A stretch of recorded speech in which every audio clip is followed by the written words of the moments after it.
మేడారం మహాజాతర ఆదివాసీ గిరిజన సాంప్రదాయం ప్రకారం 3 వారాల పాటు జరుపుకుంటామని ఆలయ ప్రధాన పూజారి సిద్ధపోయిన అరుణ్ తెలిపారు. భక్తులు వేసే కానుకలే అమ్మవార్లకు అలంకారమన్నారు. జాతర భక్తులు ప్లాస్టిక్ కవర్లను తీసుకురావద్దని, మేడారం జాతరలో హలాల్ నిషేధం, ఇక్కడ హలాల్ చేస్తే అమ్మవారికి మొక్కులు చెల్లవని తెలిపారు. భక్తులు కొంచెం ఓపికతో అమ్మవారిని దర్శించుకొని వెళ్లాలని అంటున్న సమ్మక్క ఆలయ ప్రధాన పూజారి సిద్ధపోయిన అరుణ్తో మా ప్రతినిధి ప్రశాంత్ ఫేస్ టు ఫేస్. మహిమాన్వితమైన దేవతలు సమ్మక్క సారక్క తల్లులు కోరిన కోరికలు తీర్చే అమ్మవార్లుగా ప్రతి 2 ఏళ్లకోసారి జరిగే మహాజాతరకు 2 కోట్ల మంది భక్తులు హాజరయ్యి అమ్మవార్లను దర్శించుకుంటారు. అయితే ఈ ఏడాది 21 నుంచి 24 వరకు జరిగేటువంటి మేడారం మహాజాతరకు ఇప్పటికే ప్రభుత్వ యంత్రాంగం అంతా ఏర్పాట్లు చేస్తుంది. ముందస్తుగా కూడా వేలాది మంది భక్తులు మొక్కులు చెల్లించుకుంటున్నారు. ఈ యొక్క ఆ జాతర ప్రాశస్త్యం ఏంటి అనే విషయాలు అడిగి తెలుసుకోవడానికి మనతోటి ఆలయ ప్రధాన పూజారి సిద్ధమైన అరుణ్ గారు ఉన్నారు. వాళ్ళతో మాట్లాడదాం. పూజారి గారు, చెప్పండి, ఈ యొక్క జాతర ఎప్పుడు ప్రారంభమవుతుంది, ఎలాంటి పూజా కార్యక్రమాలు ఉంటాయి? నమస్కారం అండి. శ్రీ మేడారం సమ్మక్క సారలమ్మ మహాజాతర ఫిబ్రవరి 21 నుంచి 24 వరకు నిర్వహించడం జరుగుతుంది. అయితే ఏంటంటే ఇది 3 వారాల జాతర. ఇది అంటే మేము మా ఇంట్లో ప్రత్యేకంగా 3 వారాలు నిర్వహించుకుంటాము. ఇది ఆదివాసుల జాతర. ఆదివాసుల సాంప్రదాయాల ప్రకారం మాత్రమే ఈ పూజా విధానం అనేది, పూజా కార్యక్రమాలు నిర్వహించడం జరుగుతుంది. ముందుగా ఈ మహాజాతర గుడిమెలిగే పండుగతోని పూజా కార్యక్రమంతో మొదలవుతుంది. అది ఫిబ్రవరి 14 బుధవారం రోజున ప్రత్యేకంగా మా ఇంట్లో నుంచి అమ్మవారికి పసుపు కుంకుమ చీరేసార ఇప్ప పూలను నైవేద్యంగా పెట్టి ఇప్పపు కళ్ళను ఆరబోసి ఈ పూజలు అనేది నిర్వహించడం జరుగుతుంది. ఈ రోజు నుంచి ఈ మహాజాతరకు అంకురార్పణం అండి. పూజారులందరూ నియమనిష్టలతోటి భక్తి శ్రద్ధలతోటి జాగారాలుంటూ ఉపవాసాలు చేసుకుంటూ అమ్మవార్లను కొనడం జరుగుతుంది. ఇదే రోజు ఊరు చుట్టూ కట్టడి చేయడం. అంటే ఈ కట్టడి ఎందుకు చేస్తామంటే దాదాపు కోట్ల మంది భక్తులు అమ్మవార్లను దర్శించుకుంటున్నారు కదా, అంటే అమ్మవార్లకు ఎటువంటి దిష్టి తగలకుండా ఊరు చుట్టూ రక్షాబంధనం వేసి కట్టడి చేయడం జరుగుతుంది. ఫిబ్రవరి 21 రోజున ఇటు కండపల్లి నుంచి సార్లమ్మను, ఇటు పునుగొండ్ల కామరం నుంచి పగిడిద్దరాజును, కొండాయి నుంచి గోవిందరాజును తీసుకొచ్చి ఈ గద్దెలలో ప్రతిష్ఠించడం. అదే ఈ ప్రతిష్టాపనకు ముందు వీళ్ళందరినీ తీసుకెళ్ళి మా సమ్మక్క గుడికి తీసుకెళ్ళి ఈ మాఘశుద్ధ పౌర్ణమి వెన్నెలల్లో ఇటు పగిడిద్దరాజుకు, ఇటు సమ్మక్కకు ఆదివాసీ సాంప్రదాయాల ప్రకారం కళ్యాణం నిర్వహించడం జరుగుతుంది. కళ్యాణం అంటే ఇది తాలిబొట్టు కట్టి జీలకర్ర బెల్లం పెట్టుడు కాదు, ఇది ఎదుర్కొని అప్పగింతలు అన్నట్టు మా సాంప్రదాయం ప్రకారం. అదే మరలా గురువారం రోజున ఉదయం పూట కంకవనాన్ని తీసుకొచ్చి ఈ గద్దెలలో ప్రతిష్ఠిస్తాము. వనదేవతలు అంటే ఎటువంటి రూపం ఉండదు కాబట్టి ఈ కంకనే, ఈ వెదురునే అమ్మవార్లకు చిహ్నంగా భావిస్తాము. ఇదే రోజు సాయంత్రం సమ్మక్కను చిలకలగట్టు నుండి కుంకుమబర్ని రూపంలో తీసుకొచ్చి గద్దెలలో ప్రతిష్ఠించడం జరుగుతుంది. శుక్రవారం రోజున అమ్మవార్లందరూ గద్దెలలో కొలువై ఉంటారు. ఇదే రోజు అధిక సంఖ్యలో భక్తులు పాలు పంచుకొని తమ తమ మొక్కులను చెల్లించుకుంటారు. శనివారం రోజున తిరిగి వీళ్ళని వనప్రవేశం చేయడం జరుగుతుంది.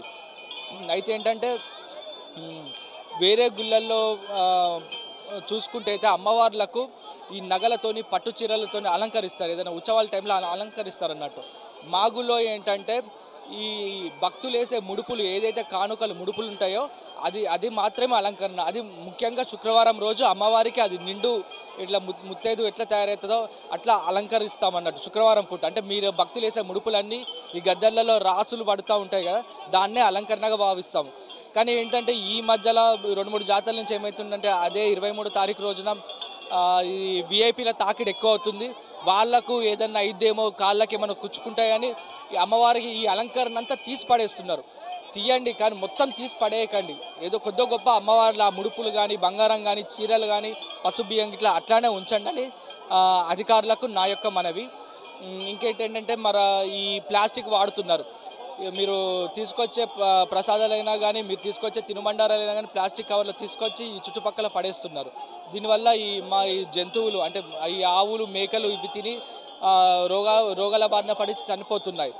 అట్లా కాకుండా ప్లాస్టిక్ ఎంత సాధ్యమైనంత వరకు తగ్గిస్తే మంచిది. వచ్చే భక్తులు అడవిని నరకకండి, వెదురుని నరకకండి. ఇంకోటి ఏంటంటే భక్తులు వస్తున్నారు, ఎంజాయ్ చేస్తున్నారు, మద్యం సేవించి బీరు బాటిల్ పడేస్తున్నారు. పడేయడమే కాక ఇవి పంట పొలాలలో పలగొడుతున్నారు. మేము ఈ వర్షాకాలం వచ్చిందంటే ఈ పంటలు చేయాలంటే మాకు చాలా ఇబ్బంది అవుతుంది. ఎందుకంటే మీరు పలగొట్టింది నార్మల్గా వేయడమే కాక పలగొడుతున్నారు. అట్లా చేయకండి.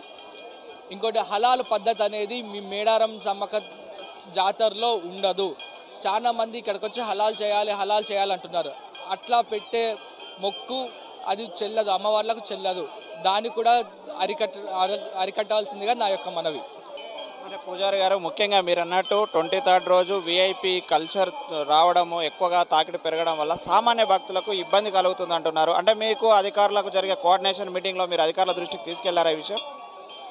తీసుకెళ్ళామండి. అయితే ఏంటంటే ఇప్పుడు విఐపీలు అనే వాళ్ళు రావాలి, మేము వద్దు అనట్లేదు, రావాలి. కానీ ఏంటంటే విఐపీలు వస్తున్నారని భక్తుల్ని దాదాపు 2-3 గంటల పాటు క్యూ లైన్లో ఆపుతున్నారు. ఎందుకంటే చిన్న చిన్న పిల్లలు వస్తారు, ఎత్తు బంగారం నెత్తి మీద పెట్టుకొని ఉంటారు. వాళ్ళు 2-3 గంటలు క్యూ లైన్లో నిలబడాలంటే ఇబ్బంది కదా. అట్లా కాకుండా విఐపీ వచ్చే ఒక ½ అన్ అవర్ ముందు క్యూ లైన్లను ఆఫ్ చేయండి, వచ్చిన తర్వాత వదిలిపెట్టండి. వాళ్ళని భక్తులను కూడా ఇంతసేపు వెయిట్ చేపిస్తే వాళ్ళు కూడా తిట్టుడు స్టార్ట్ చేస్తారు క్యూ లైన్లో నిలబడి. విఐపీలు వాళ్ళేనా, మేము కాదా, మాకు దర్శనాలు ఉండవా విఐపీలని. అట్లా ఒక ½ అన్ అవర్ ముందు క్యూ లైన్ బంద్ చేస్తే బాగుంటుందని. చివరిగా భక్తులకు ఈ 4 రోజుల జాతర విషయంలో మీరు ఎలాంటి పిలుపునిస్తారు? క్షేమంగా రండి, లాభంగా వెళ్ళండి. కానీ ఏంటంటే మేడారం అనేసరికి అందరూ తాగుడు తినేటందుకే వస్తారు. తాగండి, తినండి, ఇబ్బంది ఏం లేదు. కానీ వెళ్ళేటప్పుడు వెహికల్స్తో వెళ్తారు, జాగ్రత్త. ఇక్కడ చాలా మంది ఏంటంటే జాతరలో చిన్న చిన్న మాట పెరిగి అది కొట్టుకునేదాకా వస్తుంది. మీ కొట్టుకునేటప్పుడు మీతోటి మీ ఫ్యామిలీ వాళ్ళు ఉంటారు, చిన్న చిన్న పిల్లలు ఉంటారు. ఆలోచించండి, ఏదైనా గొడవలు జరిగే ముందు ఆలోచించండి. జాగ్రత్తగా వెళ్ళి జాగ్రత్తగా రండి.